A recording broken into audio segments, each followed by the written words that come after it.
Assalamualaikum warahmatullahi wabarakatuh. Di sini saya akan mempresentasikan pengukuran produktivitas dengan metode OMAX atau Objective Matrix. Sebelum itu, izinkan saya untuk memperkenalkan diri. Perkenalkan, nama saya Lastriana Rezanul Lintang dengan NIM 14122000139. Profil perusahaan. Dalam era persaingan bisnis yang semakin kompleks, pengukuran kinerja organisasi secara objektif dan terstruktur menjadi hal yang sangat penting untuk meningkatkan daya saing perusahaan. Salah satu pendekatan yang dapat digunakan untuk mengevaluasi kinerja secara menyeluruh adalah metode OMAX atau Objective Matrix. PT Bunga Permata adalah sebuah perusahaan manufaktur lokal yang bergerak di bidang produksi kosmetik dan perawatan tubuh. Perusahaan ini dipilih karena memiliki sistem manajemen yang telah terdokumentasi dengan baik serta menunjukkan komitmen tinggi dalam pengukuran dan peningkatan kinerja internal. Dalam implementasinya, 5 indikator utama ditetapkan sebagai dasar pengukuran OMAX, yaitu efisiensi produksi, kualitas produk, tingkat absensi karyawan, ketepatan pengiriman, dan kepuasan pelanggan. Tujuan pengukuran. Tujuan dari pengukuran kinerja menggunakan metode OMAX di PT Bunga Permata adalah untuk mengevaluasi pencapaian kinerja organisasi secara objektif dan terstruktur melalui penilaian kuantitatif terhadap indikator-indikator utama seperti efisiensi produksi, kualitas produk, tingkat absensi karyawan, ketepatan pengiriman, dan kepuasan pelanggan.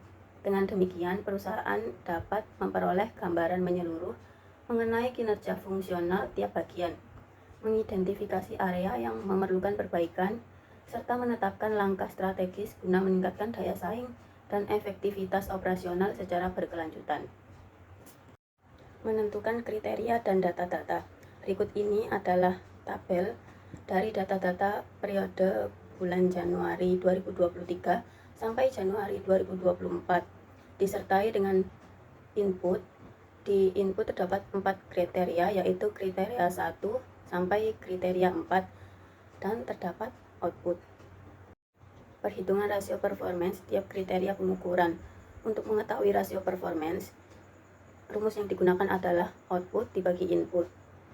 Maka hasilnya dapat dilihat seperti yang ada pada tabel. Perhitungan rata-rata dan standar deviasi. Pada masing-masing kriteria terdapat 2 kolom, yaitu kolom yang pertama adalah kolom XI untuk mengetahui rata-rata, dan kolom yang kedua adalah XI dikurangi mu pangkat 2 untuk mengetahui standar deviasi. Untuk menghitung rata-rata, caranya adalah dari periode 1 sampai periode 13 itu ditambahkan, mendapatkan total 51,96. Lalu 51,96 dibagi 13. 13 itu jumlah keseluruhannya atau N, maka hasilnya adalah 4. Lalu untuk XI dikurangi mu pangkat 2 di bulan Januari 2023 itu kan 0,22. Cara menghitungnya adalah 3,52 dikurangi rata-rata yang tadi, berarti dikurangi 4 dipangkatkan 2, maka hasilnya adalah 0,22. Dan untuk menghitung standar deviasi adalah akar 4,38, hasilnya 2,09. Perhitungan batas kontrol atas dan batas kontrol bawah. Untuk standar deviasi dan rata-rata adalah hasil dari perhitungan yang tadi. Kalau degree of accuracy itu standar deviasi dibagi rata-rata. Sebagai contoh di kriteria 1, 2,09 dibagi 4, maka hasilnya 0,52. Lalu untuk confidence level, caranya 1 dikurangi degree of accuracy, berarti 1 dikurangi 0,52, maka hasilnya 0,48. Untuk batas kontrol atas, caranya rata-rata ditambah standar deviasi, maka hasilnya 6,09. Dan batas kontrol bawah, standar deviasi dikurangi rata-rata, maka hasilnya 1,91. Menentukan target sasaran akhir, skornya 10 dengan komponen batas kontrol atas. Yang kedua, sasaran jangka pendek dengan skor 3. Komponennya adalah rata-rata, dan target sasaran nilai produktivitas terendah nilainya 0. dan komponennya itu batas kontrol bawah. Menentukan nilai produktivitas realistis. Batas kontrol atas dan batas kontrol bawah caranya sama seperti yang tadi. Lalu untuk interval 0 sampai 3, caranya adalah batas kontrol atas dikurangi batas kontrol bawah dikurangi 3. Lalu untuk interval 3 sampai 10, caranya adalah batas kontrol atas dikurangi batas kontrol bawah dibagi 7. Menentukan nilai bobot kriteria tahap 1. Untuk kriteria 1 dan kriteria 1 itu hasilnya 1 karena mereka kriterianya sama. Seperti di kriteria 2, kriteria 3 dan kriteria 4 juga begitu. Hasilnya 1 semua karena mereka kriterianya itu sama. Lalu di tahap 2 sebagai contoh, baris kriteria 2 kolom kriteria 1 itu kan 6. Maka baris kriteria 1 kolom kriteria 2 itu 1/6, kebalikan dari baris kolom yang tadi. Untuk tahap 3 sama aja, tapi ini untuk bentuk desimalnya. Untuk tahap 4, cara menghitung hasil masing-masing kriteria yaitu kriteria yang tadi di tahap 3. Sebagai contoh, kriteria 1 kan hasilnya 1 dibagi dengan jumlah yang ada di bawahnya 1,55, maka didapatkan hasil 0,645. Kemudian di total menyamping, dan cara menghitung bobotnya adalah total dibagi 4 karena jumlahnya ada 4. Menentukan skor dari skala. Ini merupakan rekapan dari hasil perhitungan yang tadi. Menentukan skor dari skala. Saya akan memberikan contoh di bulan Januari 2023. Untuk BKA, average, BKB, dan bobot sama seperti yang tadi. Lalu untuk skor 6 itu didapatkan dari di kriteria 1 yang di highlight kuning itu kan 3,52. Nah, yang mendekati 3,52 itu ada di skor 6.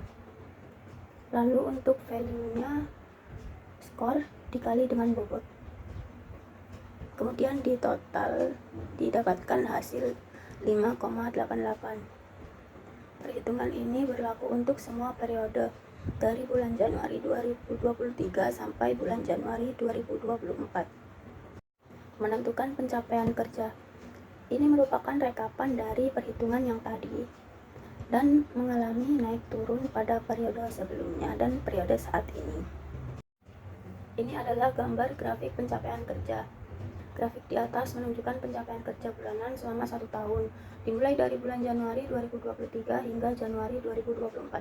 Pada awal tahun, pencapaian berada di angka 5,58 dan mengalami peningkatan di bulan Februari 2023 yaitu 7,36, namun menurun tajam pada Maret 2023 yaitu 2,43. Grafik sempat mengalami peningkatan kembali di bulan April 2023 hingga Juli 2023, berkisar antara 4,33 sampai 4,32, tetapi kembali menurun drastis pada Agustus 2023 yaitu 0,72 yang menjadi titik terendah dalam periode ini. Setelah itu terdapat sedikit kenaikan pada bulan September 2023 yaitu 3,77 dan Oktober 2023 yaitu 3,65. Kemudian kembali turun di November 2023 yaitu 2,75.